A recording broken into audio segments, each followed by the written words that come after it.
Hello, hello, I'm Mondo the Librarian here in the library, and I am virtually presenting ordinary superstar Mondo Millions. I'm a light-skinned black trans masked person in a black sweatshirt that says Black Trans Lives Matter, with a red rose and green thorns print, green glasses, a gold chain necklace, and gold moon earring with dangly quartz crystals. So how about you? Tell us about yourself, sir.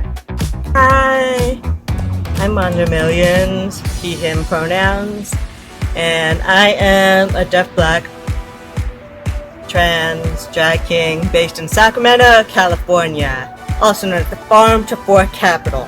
I am a light-skinned black trans mask person. I have a beard, I have really unruly, and I have a curly fro as well.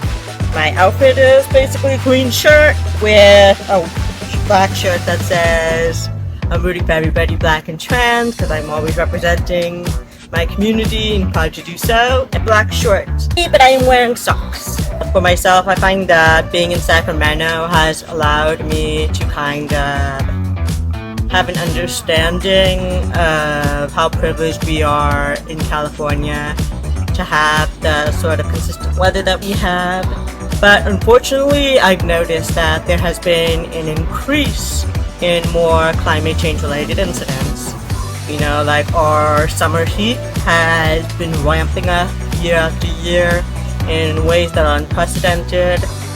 Thank you for that very thorough intro. And also, I love that our fashion vibes together. We didn't even plan it. So I guess we're just in sync, I guess. So, let's get to it.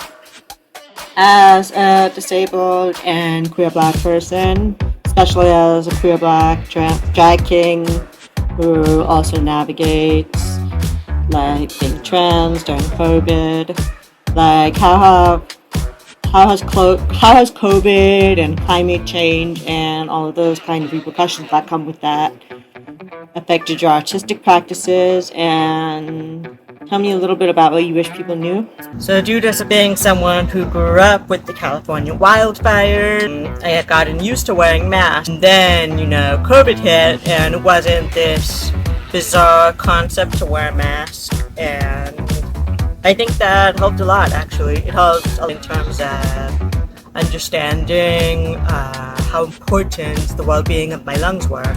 Understanding that, wildfire, smoke in the air can have so many long-term negative impacts. And I'm masking, and the government rolls everything back, and everybody was just starting to not mask anymore. That COVID was still very much a thing.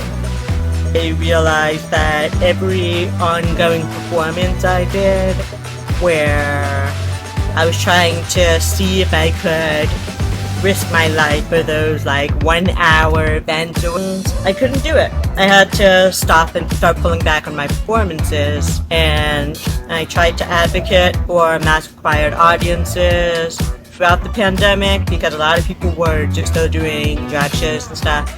I've had so many of these same thoughts myself, interestingly enough. Are 3 key things that you kind of hope to see for current and future generations, and why?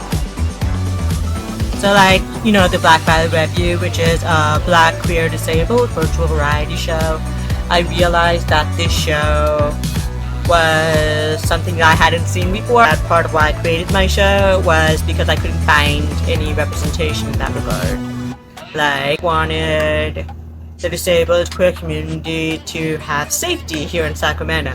I wanted us to be able to live long enough to get old, and trying to bring up how much drag has been negatively impacted due to having roots in white supremacy and historical norms around both transphobia and racism. I thought that this was something that could change. That the data backs up a lot of what you've been saying today, and there's organizations like Sista Creatives Rising that are doing their best to sort of educate people and figuring out creative ways to do so. Resources like our local mass blocks as well. And that brings us to the end of our interview. I guess full credits.